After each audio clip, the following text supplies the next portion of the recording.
Alrighty, here we are today, guys. We're working on my water heater today. It's been long overdue, so let me just get you to it. So here's my annoyed rod. There's nothing left to it. All of it is pretty much broken off into the hot water tank or the water tank. And I want to say it probably did that prematurely. I don't know if it's because I was using my impact to get it off, because there was like no way that it was coming off. If I had it to do differently, I probably would use a breaker bar to get it off, but it simply just did not want to come off. As we look down there, you can see the corrosion all around, and that's pretty much what was locking it onto the hot water heater. So I used my, that's not it, my 22 to get it out of there.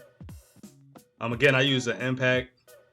You can use, I would recommend probably using like a breaker bar, but I didn't want to break anything. You know, if you twist too hard, you might break something. And I didn't want to damage the water tank to where I couldn't use it.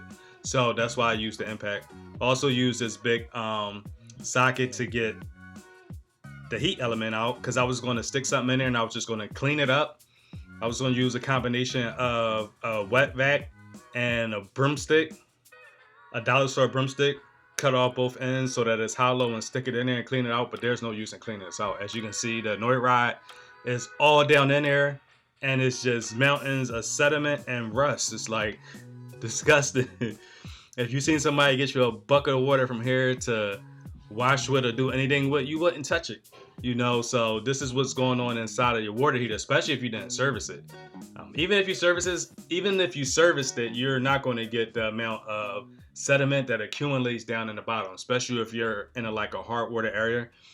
The water is not that hard here, but you know, this is years and years of accumulation. So if you haven't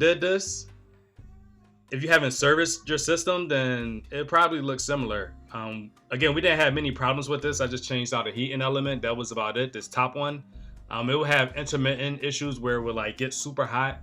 So I just thought that it was probably a lot of sediment on the bottom end, which that proved to be true, you know.